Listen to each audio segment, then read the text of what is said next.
आज का जो हमारा टॉपिक है वो है खुदावंद का मसाशुदा। और मेरा ये सवाल था कि क्या जो है वो खुदावंद की जिनको खुदा चुनता है, जिनको खुदा मसा करता है, क्या उनकी ज़िंदगी में भी मुश्किलात होती है। आइए हम खुदा के ज़िंदगी बख्श कलाम में से देखेंगे पहला सैमुएल उसका 16वां बाब उसकी पहली आयत से हम खुदा के कलाम में से देखेंगे। आप सब लोग बैठ सकते हैं और अपनी बाइबल्स आप खोल सकते हैं, आप ये हवाला देख सकते हैं। पहला सैमुएल उसका 16वां बाब उसकी पहली आयत से मैं खुदा के कलाम में से तलावत करूँगा। खुदावंद के कलाम में लिखा है, और खुदावंद ने सैमुएल से कहा, तू कब तक साउल के लिए गम खाता रहेगा, जिस हाल के मैंने उसे बनी इसराइल का बादशाह होने से रद्द कर दिया है। तू अपने सींग में तेल भर और जा, मैं तुझे बैतलहमी यस्सी के पास भेजता हूँ, क्योंकि मैंने उसके बेटों में से एक को अपनी तरफ से बादशाह चुना है। सैमुएल ने कहा, मैं क्यों कर जाऊं, अगर साउल सुन लेगा तो मुझे मार ही डालेगा। खुदावन ने कहा, एक बच्चिया अपने साथ ले जा और कहना कि मैं खुदावन के लिए कुर्बानी करने आया हूं, और यस्सी को कुर्बानी की दावत देना, फिर मैं तुझे बता दूंगा कि तुझे क्या करना है, और उसी को जिसका नाम मैं तुझे बताऊं मेरे लिए मसा करना। और सैमुएल ने वही जो खुदावन ने कहा था किया और बैतलहम में आया। तब शहर के बुजुर्ग कामते हुए उससे मिलने को गए और कहने लगे, तू सुलह के ख्याल से आया है। उसने कहा, सुलह के ख्याल से, मैं खुदावन के लिए कुर्बानी चढ़ाने आया हूँ, तुम अपने आप को पाक साफ करो और मेरे साथ कुर्बानी के लिए आओ। और उसने यस्सी को और उसके बेटों को पाक किया और उसको कुर्बानी की दावत दी। यहाँ से आपने इस बात को समझने की पूरी कोशिश करनी है। इससे पहले मैं आपके लिए इसलिए पढ़ा था, मुझे पता है कि आप इस हवाले को जानते हैं, आपने पहले भी सुना है, ताकि आप इस बात को समझ पाए। यहाँ से आप इस हवाले को ज़रा गौर से सुनिएगा। खुदावन के कलाम लिखे, जब वो आए तो अलियाब को देख कर कहने लगा, यकीनन खुदावन का ममसू उसके आगे है।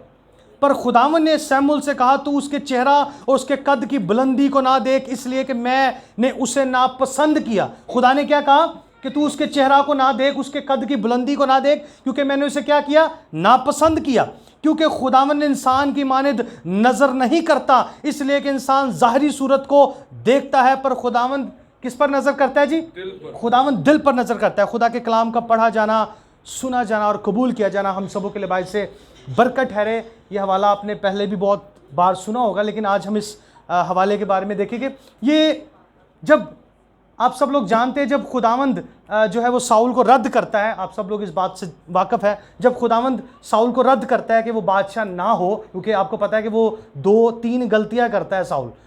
सबसे पहले उसने गलती की कि खुदावंद ने कहा था कि तू ना किसी जानवर को छोड़ना, ना किसी इंसान को छोड़ना, सबको कत्ल करना, लेकिन उसने खुदा के हुक्म को रद्द किया और खुदा ने उसको इसराइल का बादशाह होने से क्या किया, रद्द किया। खुदा ने उसे रद्द किया। अब खुदा कहता है, खुदा ने सैमुएल को कहा कि तू क्यों गम खाता है। अब जो सैमुएल था वो क्या कर रहा था, वो साउल के लिए गम खा रहा था कि ये कैसे हो गया, खुदा ने उसे चुना और उसने खुदा की नाफरमानी की और खुदा ने रद्द किया। देखिए खुदा के कलाम लिखा है, और खुदा ने सैमुएल से कहा, तू कब तक साउल के लिए गम खाता रहेगा। इसका मतलब है कि वो परेशान था इस बात के लिए, वो साउल के लिए परेशान था। लेकिन खुदा के कलाम में लिखा है कि तू गम ना खा, तू जा, अब मैंने जिसे चुना है तू उसको चुन, तू उसको मसा कर। खुदा उसे हुक्म कर रहा है कि तू जा।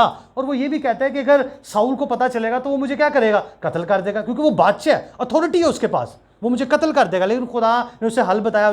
खुदा ने उसे कहा कि तू ऐसा कर कि तू एक बच्ची अपने साथ लेकर जा और उसको कहना कि मैं कुर्बानी के लिए जा रहा हूँ। उसने ऐसे ही किया, वो गया और जिस ख़ानदान में खुदा ने उसे भेजा था, खुदा ने उसे ख़ानदान भी बताया कि यस्सी के ख़ानदान में उसके। अब देखिए, अब सैमुएल को नहीं पता कि उसने किसको मसा करना है। अगर आप खुदा के कलाम में देखें तो सैमुएल क्या करता है, सैमुएल जब उसका बड़ा बेटा था अलियाब, और खुदा का कलाम बताता है कि वो बड़ा कदावर था, और खुदा का कलाम बताता है वो बड़ा खूबसूरत था, लेकिन खुदा क्या कह रहा है, तू उसके चेहरा पर नज़र ना कर, ना तू उसके कद की बुलंदी को देख, क्योंकि खुदा कहता है कि मैंने उसे नापसंद किया। इसका मतलब खुदा ने उसे जांचा, खुदा ने उसे परखा, फिर खुदा ने उसे नापसंद किया। खुदा ऐसे थोड़ी किसी को नापसंद करेगा। अगर इंसान किसी को जांचे बगैर, उसको परखे बगैर नापसंद नहीं करता तो खुदा कैसे करेगा। आप मेरी बात समझ रहे? खुदा ने उसे जांचा, खुदा ने उसे परखा। अब खुदा के कलाम लिखे गए, क्योंकि खुदावंद इंसान की मानिद नजर नहीं करता, इसलिए कि इंसान जाहिरी सूरत को देखता है, पर खुदावंद किस पर नजर करता है, दिल पर नजर करता है। अब ये जो खुदा के कलाम में बात लिखी है, ये तकरीबन दाऊद की उम्र उस वक्त 16 से 17 साल की थी जब ये खुदा ने उसे चुना। अब खुदा ने उसे बादशाह होने के लिए भी नहीं चुना, बजाय ये देखिए खुदा के कलाम में लिखा है कि तू उसको बादशाह होने के लिए चुन, लेकिन अभी खुदा से बादशाह होने के लिए नहीं चुन रहा। मैं आपको बताता हूं। तब यस्सी ने अबनदाब को बुलाया और उसे सैमुअल के सामने से निकाला। उसने कहा खुदावन ने इसको भी नहीं चुना, उससे छोटे बेटे को खुदा ने कहा इसको भी नहीं चुना। फिर यस्सी ने समहा को आगे लिख किया। उसने कहा खुदावन ने इसको भी नहीं चुना। सातों बेटों को सामने कर दिया यस्सी के, खुदा ने कहा मैंने नहीं चुना। देखें, उसने कहा खुदावन ने उसको भी नहीं चुना, और यस्सी ने अपने 7 बेटों को सैमुअल के सामने से निकाला। अब खुदा ने क्या किया? यस्सी ने अपने 7 बेटों को सैमुअल के सामने से निकाला, और खुदा ने क्या जवाब दिया? और सैमुअल ने यस्सी से कहा कि खुदावन ने इनको नहीं चुना। फिर सैमुअल ने यस्सी से पूछा कि तेरे सब लड़के यही हैं? क्या तूने जो 7 अपने लड़के मेरे सामने से निकाल दिए है, जिनको खुदा ने मुझे मसा करने को भेजा, इनमें से तो कोई भी नहीं है, तो क्या और कोई है? उसका जवाब सुने। सैमुअल ने यस्सी से कहा उसने कहा सबसे छोटा भी रह गया है। सबसे छोटा क्या है? रह गया है, वो भेड़ बकरियां चराता है। सैमुअल ने यस्सी से कहा उसे बुला भेज, क्योंकि जब तक वो यहां ना आ जाए हम नहीं बैठेंगे। सो वो उसे बुलाकर अंदर लाया। वो सुर्ख रंग और खूबसूरत और हसीन था। वो कैसा था दाऊद? सुर्ख रंग का, खूबसूरत और हसीन था, खुदावंद के कलाम में लिखा है। और खुदावंद ने फरमाया उठ, उसे मसा कर, क्योंकि वो यही है। खुदावंद ने क्या कहा? इसको मसा कर। अब जरा गौर करे कि इंसान क्या देखता है? ज़ाहिरी सूरत, बड़ा ज़बरदस्त कदावर बंदा है और बड़ा खूबसूरत चेहरा है, लेकिन नहीं, खुदा चेहरे को नहीं देखता। खुदा किसको देखता है? खुदा दिल को देखता है। खुदा जब चुनता है इंसान को, तो खुदा को ये नहीं है कि इसका रंग कैसा है, खुदा को ये नहीं है इसका कद कैसा है, खुदा को ये नहीं है कि ये कितना हसीन है, खुदा को ये है कि इसका दिल कैसा है। खुदा के कलाम में लिखे, तब सैमुअल ने तेल का सिंग लिया और उसे उसके भाइयों के दरमियान मसा किया। किसके भाइयों के दरमियान? उसके 7 भाई थे, उसके 7 भाइयों के दरमियान मसा किया। और खुदावन की रूह उस दिन से आगे को दाऊद पर जोर से नाजिल होती रही।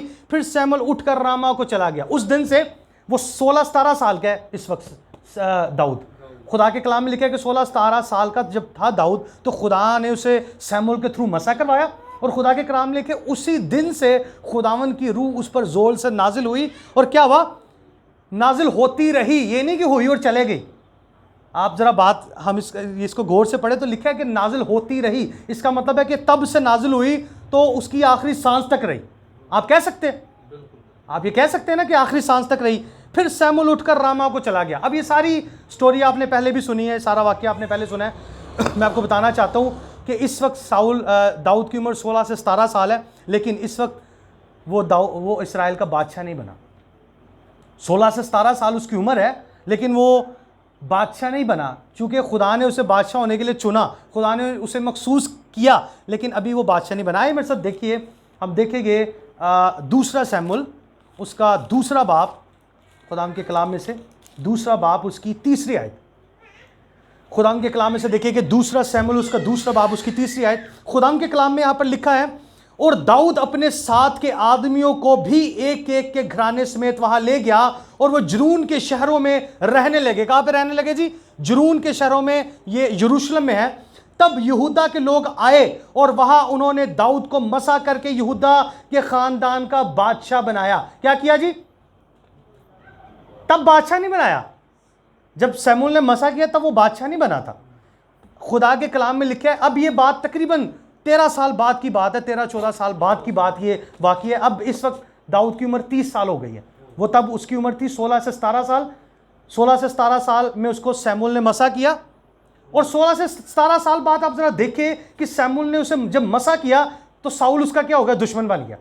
और साउल उसका दुश्मन बन गया, और वो जंगलों में फिर रहा है, जंगलों में भाग रहा है, अपनी जान बचा रहा है। आपको पता है ना, 2 से 3-4 बार साउल ने कोशिश की कि दाऊद को क्या करे?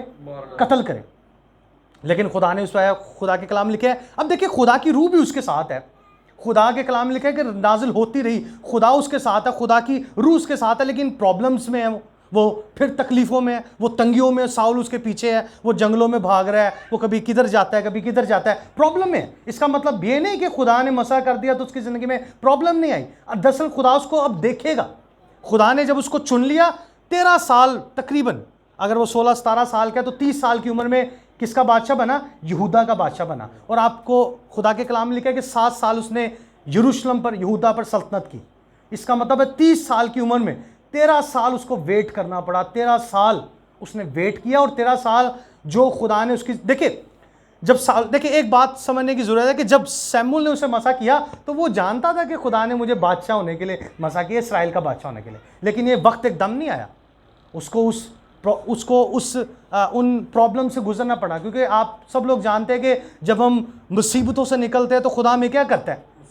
पुख्ता करता है। खुदा में क्या करता है? मजबूत करता है। तो खुदा अपने बंदा दाऊद को भी मजबूत कर रहा है। चूंकि देखिए खुदा का रूह उसके साथ है, लेकिन खुदा उसे मजबूत कर रहा है। 13-14 साल वो बड़ी मुश्किल में रहा। आप सब लोग जानते हैं कि वो यहाँ तक कि वो ये सोचता था कि शायद मैं मर जाऊँगा। आप जानते हैं कि जो साउल का बेटा था नेतन, उसने भी उसको काफ़ी बार बचाया अपने बाप से, साउल से। तो वो ये सोचता था कि शायद मैं मर जाऊँगा, लेकिन उसका ईमान था, वो चलता रहा, वो खुदा के कलाम पर चलता रहा। वो खुदा के कलाम पर चलता रहा। खुदा के जो प्लान्स थे वो उसको जानता था। वो खुदा के प्लान्स पर चलता रहा, खुदा के प्लान्स पर अमल करता रहा। ये नहीं कि खुदा ने कह दिया जी आज ये खुदा ने किसी के बारे में प्रोफेसी की, करवाई, नबूवत की, तो वो आज ही उसकी ज़िंदगी में होगा। नहीं, पता नहीं उसकी ज़िंदगी में 5 साल लगे उसमें उस जगह पहुंचते हुए। देखिए अगर आप गौर करें तो इब्राहिम जब 75 साल का था तो खुदा ने उसे कॉल की, तो 25 साल क्यों लग गए? 25 साल लगे ना। वो 25 साल मुश्किलात से गुजरता रहा, वो 25 साल प्रॉब्लम से गुजरता रहा, 25 साल उसको लगे। 25 साल बाद 100 साल का था जब खुदा ने उसे वादे का फर्जंद दिया। 25 साल लगेंगे? नहीं लगे। लेकिन 25 साल पहले खुदा उसे कह रहा है कि मैं तुझे कौमों का बाप बनाऊंगा, बहुत सी कौमें तेरी नस्ल के सबब से बरकत पाएगी। लेकिन इसमें टाइम लगा। इसी तरह दाऊद को भी टाइम लगा, 13 साल लगे उसको। किसकी सल्तनत में? यहूदा की सल्तनत में। 7 साल उसने सल्तनत की। देखिए हम खुदा के कलाम में पढ़ते हैं, खुदा के कलाम में लिखे है, और दाऊद अपने साथ के आदमियों को भी एक एक घराने समेत वहां ले गया और वो जरून के शहरों में रहने लगे। तब यहूदा के लोग आए और वहां उन्होंने दाऊद को मसा करके यहूदा के खानदान का, इसका मतलब है कि 16 साल की उम्र में भी वो यहूदा के खानदान में सल्तनत नहीं करने लगा। जब वो 30 साल का था यहूदा के खानदान में सल्तनत करने लगा। आइए हम एक और हवाला देखिएगा, 2 शमूएल 5 बाब और उसकी 3री आयत। खुदावंद के कलाम में लिखा है, गर्ज इसराइल के सब बुजुर्ग जरून में बादशाह के पास आए और दाऊद बादशाह ने जरून में उनके साथ खुदावंद के हुजूर अहद बांधा और उन्होंने दाऊद को मसा करके इसराइल का, अब किसका इसराइल बादशाह बनाया? इसराइल का। देखिए जब वो 30 साल की उम्र में था ना, तो सिर्फ और सिर्फ इसराइल के कितने कबीले? 12। तो वो सिर्फ और सिर्फ एक कबीले का बादशाह बना था। 13 साल बाद वो एक कबीले का बादशाह बना, किसका? यहूदा के कबीले का। और फिर 7 साल बाद वो पूरे इसराइल का बादशाह बनता है, मतलब 12 कबीलों का बादशाह। अब दाऊद की उम्र 37 साल है। 37 साल की उम्र में वो बादशाह बन रहा है पूरे इसराइल का। खुदा के कलाम में लिखा है, गर्ज इसराइल के सब बुजुर्ग जरून में बादशाह के पास आए और दाऊद बादशाह ने जरून में उनके साथ खुदावन के हुजूर अहद बांधा और उन्होंने दाऊद को मसा करके इसराइल का बादशाह बनाया। आगे खुदा के कलाम में लिखा, दाऊद जब सल्तनत करने लगा तो 30 बरस का था। कितने बरस का था? मैंने आपको बताया था कि 30 बरस का था। 7 साल उसने यहूदा में सल्तनत की, तो उसका मतलब 37 बरस का हो गया। 37 बरस का हो गया, फिर उसने 33 बरस सल्तनत की, यानी कि उसने 70 साल का था जब उसने सल्तनत करता रहा बनी इसराइल पर। खुदा के कलाम लिखे 40 साल करता रहा। और दाऊद जब सल्तनत करने लगा तो 30 बरस का था। उसने 40 बरस सल्तनत की। उसने जरून में 7 बरस उसने किस में सल्तनत की? यरूशलेम में, जरून में शहर था एक। 37 साल का हुआ और यरूशलेम में सब इसराइल और यहूदा पर 33 बरस सल्तनत की। 40 साल उसकी सल्तनत का अरसा था। लेकिन आप ये देखिए कि उस 40 साल को पाने के लिए उसने 13 साल 13 नहीं 20 साल, मैं कहूँगा 20 साल उसने बड़ी मेहनत की। 20 साल उसने खुदा के साथ चलता रहा। 20 साल वो मुश्किलात से गुजरता रहा। 20 साल वो मुश्किलात से लड़ता रहा। 20 साल वो अपनी जान बचाता रहा। 20 साल जंगलों में फिरता रहा। ये खुदा का कलाम बताता है। अगर आप देखें 1 शमूएल 2 शमूएल, 1 सलातीन 2 सलातीन देखें तो यहाँ पर खुदा के ये दाऊद के बारे में, साउल के बारे में, शमूएल उसके बेटे सुलेमान के बारे में बहुत कुछ, सब कुछ आपको इन जो ये बुक्स हैं इनमें मिलेगा आपको। तो आप ये देखें कि अगर आज मैं आपको बताऊं कि अगर वो इतना बिलीवर था तो क्या अगर आज आपको, हम भी बिलीवर है ना, खुदा यीशु मसीह को मानने वाले, क्या अगर आज आपको 2 साल वेट करना पड़े तो आप स्टिल खड़े रहेंगे? अपने मान पे। अगर खुदा आपको कहे जी मैंने आपको चुन लिया और मैं आपको इस्तेमाल करूँगा, तो ज़रूरी नहीं कि खुदा उसी दिन इस्तेमाल करेगा। हो सकता है कि आपको 5 साल खुदा उसमें से गुजारे, हो सकता है 10 साल बाद वो वक्त आए। अगर दाऊद की ज़िंदगी में 13 साल बाद आया था, तो फिर आपकी ज़िंदगी में भी 1 सेकंड में नहीं आने वाला। क्या आने वाला है? 1 सेकंड में तो नहीं आने वाला। खुदा गुजारेगा, खुदा तैयार करेगा। आपको पता है कि खुदा के कलाम में तिमोथियस की किताब में क्या लिखा है? खुदा के कलाम में लिखा है, नौज़ाद जो खादम है उनके बारे में लिखा है कि एकदम वो प्रीचिंग ना करें, ये नो मुरीद, ये वाज़ेह तौर पर लिखा है। खुदा चाहता है कि वो तैयार हो, कोई ऐसी गलत बात ना कहे, कोई ऐसी बात ना कर दे अपने मुंह से जो किसी के लिए ठोकर का बायस हो, कलीसिया के लिए ठोकर का बायस हो, किसी के लिए भी ठोकर का बायस हो। तो आप देखिए कि दाऊद ने कितने साल इंतज़ार किया? 13 साल, बल्कि 13 को भी आप 20 कह लें। 20 साल दाऊद ने इंतज़ार किया और फिर उसने इसराइल की सल्तनत पाई, फिर उसने पूरे इसराइल का बादशाह ठहरा। अब देखिए कि जब वो 17 साल का था, 17 साल की उम्र में उसने खुदा ने उसे मसा तो कर दिया था, लेकिन उसने बादशाहत नहीं पाई थी। तो इस बात को समझने की ज़रूरत है कि अगर खुदा आज आप चर्च में आते हैं या बहुत से लोग चर्चेज़ में जाते हैं, अगर उनकी ज़िंदगी में कोई काम नहीं हो रहा, तो इसका मतलब ये नहीं है कि आप खुदा को छोड़ दें। इसका मतलब ये है कि आप खुदा पर ईमान रखें, खुदा के साथ चलते रहें, खुदा के साथ चलते रहे। खुदा के कलाम लिखे कि खुदा की आंखें तमाम रूए ज़मीन पर फिरती और खुदा की पलकें हर इंसान को जांचती है। अब मुझे बताएं कि क्या खुदा ने एलियाब को क्यों नहीं चुना? खुदा ने एलियाब को क्यों नहीं चुना? वो भी तो यसी का बेटा था। खुदा ने इसको परख लिया था। असल में खुदा परखता है।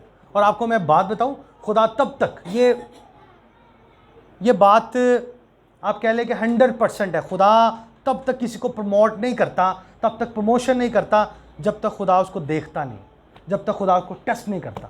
खुदा ने इब्राहिम को टेस्ट किया था ना। खुदा ने इब्राहिम को, खुदा ने उसे टेस्ट किया। खुदा ने कहा जा तू अपने बेटे को कुर्बान कर दे। फिर खुदा ने उसे टाइटल दिया कि अब तू ईमानदारों का बाप है। उससे पहले नहीं किया। खुदा ने उससे पहले टाइटल नहीं दिया। खुदा ने ये कहा था कि तेरे सबब से कौम में बरकत पाएगी, लेकिन टाइटल उसको उसके बाद मिला था। और अगर आप देखें यूसुफ को देखें, तो यूसुफ 17 साल का था तकरीबन जब उसने ख्वाब देखा। यूसुफ भी 17 साल का था जब उसने ख्वाब देखा। उसने ख्वाब देखा कि सूरज, चांद और जो है वो 11 सितारे मेरे आगे क्या कर रहे हैं? सिजदा कर रहे हैं। तो खुदा ने तो उसे बता दिया। खुदा ने 17 साल की उम्र में उसको बता दिया कि ये होगा। लेकिन उसके बाद क्या हुआ? उसके भाइयों ने उसको गड्ढे में फेंक दिया, उसको बेच दिया। अब क्या? खुदा ने तो उसे बता दिया था कि ऐसे ऐसे होगा, खुदा ने तो उसे जाहिर कर दिया था उस पर, लेकिन उसके बाद फिर वो प्रॉब्लम में आ गया। वो प्रॉब्लम में आया, उसके भाइयों ने उसे कत्ल करना चाहा, बल्कि कत्ल क्या करना चाहा, उसको गड्ढे में फेंका, बेच दिया। वो 44 के पास गया, उसके घर में वो मुलाजम रहा, नौकर रहा, वहाँ पे बड़ी तंगी में रहा। फिर आपको पता है कि उसकी बीवी ने इल्ज़ाम लगा दिया उस पर। जब इल्ज़ाम लगाया तो उसको कैद खाने में डाल दिया। मतलब 2 साल वो कैद खाने में रहा। फिर मतलब 17 साल का था, 30 साल की उम्र तक, ये भी 13 साल तक। इसकी भी स्टोरी दाऊद से बिल्कुल मैच करती है। 30 साल की उम्र तक, 13 साल ये भी मुसीबत में रहा कि नहीं रहा? मुसीबत में रहा, बेचा गया, कत्ल का उस पर वो हुआ कि इसको कत्ल कर दो, वहाँ पर मुलाजम रहा। फिर उसके बाद खुदा ने उसे इज्जत दी। खुदा वो जिस जगह पे जाता था, इज्जत खुदा ने उसे दी कि खुदा उसके साथ था। लेकिन प्रॉब्लम तो रही, मुसीबत तो रही। लेकिन देखे जब वो 30 साल की उम्र का था, तो खुदा के कलाम में लिखा है कि खुदा ने उसको सरफराज किया। 13 साल उसने वेट किया कि नहीं? उसने 13 साल वेट किया। क्या मैं फिर आपसे पूछना चाहूँगा, क्या हम वेट करते हैं? आज बिलीवर्स हैं, हम भी बिलीवर्स हैं। खुदा ने आपको चुना है। खुदा के कलाम लिखा है जितनों ने खुदा यीशु मसीह को कबूल किया वो सब खुदा के क्या है? वो सब खुदा के बेटे और बेटी है। खुदा ने आपको चुना है। खुदा आपसे मोहब्बत करता है, खुदा आपसे सबसे प्यार करता है। ये कोई नहीं कह सकता, ये कोई भी नहीं कह सकता कि खुदा मुझसे मोहब्बत नहीं करता। जी खुदा उससे ज़्यादा मोहब्बत करता है। खुदा के तो कलाम में लिखा है खुदा किसी का वफादार, खुदा किसी का तरफदार नहीं, खुदा किसी की तरफदारी नहीं करता। लेकिन हाँ, अब मुझे एक बात बताए, अगर आपके 2 बेटे हैं या 2 बच्चे हैं, अगर एक आपका बहुत ज़्यादा फरमाबरदार है, तो आप उसकी फेवर करेंगे कि नहीं करेंगे? तो बस खुदा भी फेवर करेगा। अगर आप खुदा के हुक्मों पर अमल कर रहे हैं, आप कलाम पर अमल कर रहे हैं, खुदा की बातों को अमल कर रहे हैं, खुदा की इज्जत कर रहे हैं। देखिए, खुदा के हुक्मों पर अमल करना, खुदा की इज्जत करना। अगर कोई खुदा की इज्जत नहीं कर रहा, खुदा के हुक्मों को नहीं मान रहा, खुदा के कलाम को नहीं मान रहा, तो क्या फिर एलियाब की तरह खुदा उसे कहेगा नहीं मैं इसे नापसंद करता हूँ? कहेगा कि नहीं कहेगा? खुदा कहेगा ना अलियाब की तरह। फिर सातों को खुदा निकालेगा और कहेगा नहीं ये नहीं, कोई दूसरा तो उसको भी ले आ, और कोई तेरा बेटा है उसको ले गया, उसको मैंने पसंद किया। उसको क्यों खुदा ने पसंद किया? इसका मतलब है कि वो बचपन से खुदा के साथ चलता था। इसका मतलब है, देखिए बात है कि खुदा को पता है कि इसमें क्या क्वालिटी है और मैंने इसको कैसे यूज़ करना है। इंसान नहीं समझ सकता। देखिए अगर आप देखें तो दाऊद जो था वो दुनिया की नज़र में क्या था? एक छोटा सा गिडरिया, एक छोटा सा चरवाहा, लेकिन खुदा की नज़र में आने वाले इस्राएल का बादशाह था। इंसान की नज़र में एक छोटा सा गिडरिया था, चरवाहा था, लेकिन खुदा की नज़र में क्या था? खुदा की नज़र में आने वाले पूरे इस्राएल का बादशाह था। और खुदा ने डिक्लेयर कर दिया कि जा सैमुअल उसको मसा कर। इसका मतलब खुदा आपको जज करता है। इसका मतलब खुदा हर इंसान को जज करता है। इसका मतलब खुदा हर इंसान को ब्लेसिंग देता है उसके मुताबिक कि उसमें क्या एबिलिटी है, उसमें क्या क्वालिटीज़ है। देखिए खुदा तो जानता है ना क्वालिटीज़ को। देखिए खुदा क्वालिटीज़ को डंप भी कर सकता है, लेकिन अगर इंसान चाहे तो, अगर इंसान चाह ही नहीं रहा खुदा की मैं खिदमत करूं, इंसान चाह ही नहीं रहा कि मैं खुदा के साथ चलूं, इंसान चाहता ही नहीं। देखिए बात है कि खुदा के कलाम लिखे जो जान गुनाह करेगी सो मरेगी।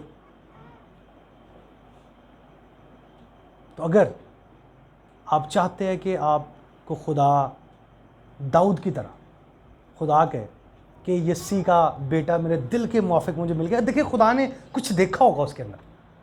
देखिए खुदा ने कुछ देखा होगा तो खुदा ने उसे कहा कि यस्सी का बेटा मेरे दिल के मुआफिक मुझे मिल गया। खुदा ने एलियाब के बारे में क्यों नहीं कहा? उसका ही बड़ा भाई था ना, बड़ा खूबसूरत चेहरा, बड़ा कदावर। खुदा ने उसके बारे में क्यों नहीं कहा कि यस्सी का बेटा एलियाब मेरे दिल के मुआफिक मुझे मिल गया? कोई तो बात दाऊद की में होगी ना, होगी कि नहीं? दाऊद में कोई बात, दाऊद में कोई क्वालिटीज़ होगी, दाऊद में कोई बात होगी जो खुदा चाहता था कि ये इस्राएल का बादशाह होगा। देखिए बात तो साउल में भी थी। अब देखिए अगर साउल को देखे और एलियाब को देखे तो उनकी वो एक दूसरे से मैच करते हैं। साउल भी बड़ा कदावर था, आप जानते हैं ना इस बात को। साउल भी बड़ा कदावर था और बड़ा खूबसूरत भी था, बल्कि कलाम में लिखे कि पूरे इस्राएल में साउल जैसा खूबसूरत कोई नहीं था। कलाम में बात लिखी है कि साउल जैसा खूबसूरत पूरे इस्राएल में कोई नहीं था, और इतना कदावर था कि लोग उसके कंधों पे आते थे। साउल के बारे में लिखी है। लेकिन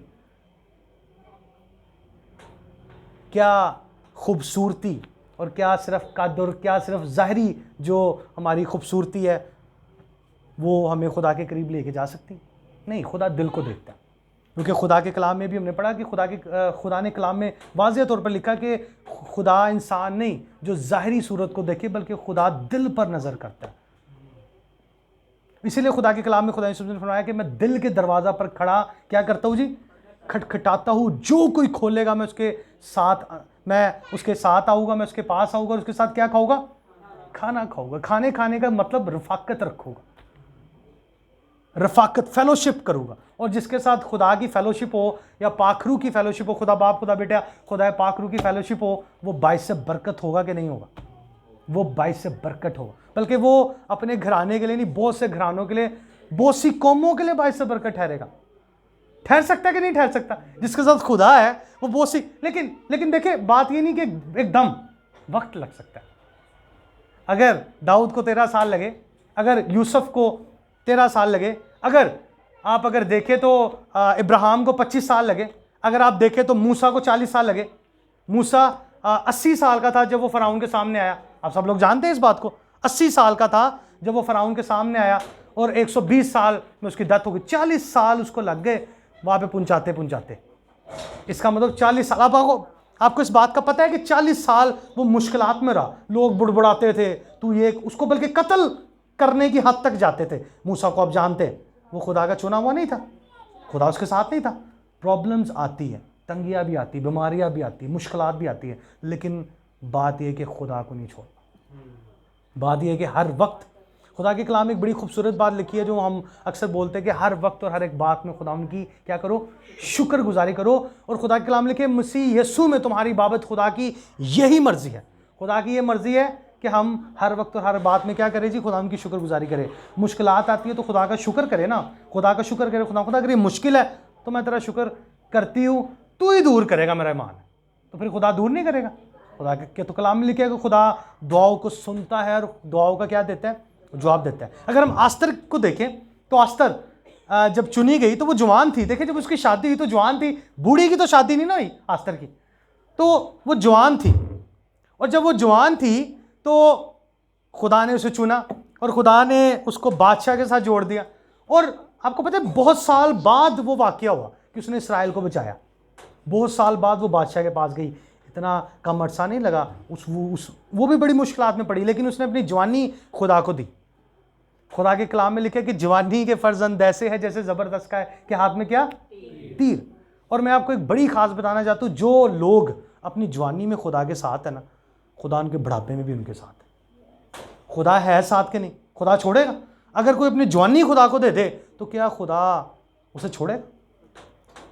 तो खुदा के तो कलाम में बात लिखी है कि जवानी के फर्जंद ऐसे जैसे ज़बरदस्त के हाथ में क्या, तीर। तो बहुत ज़रूरी है, हमने मुश्किलात को नहीं देखना। अगर हम देखें तो खुदा के जो चुने हुए लोग थे, आप देख ले किसी को, आप किसी को भी उठा ले, आप इब्राहिम को उठा ले, मूसा को उठा ले। ये 25 साल इब्राहिम ने वेट किया, मैंने आपको बताया। मूसा ने 40 साल वेट किया, यूसुफ ने 17 साल वेट किया।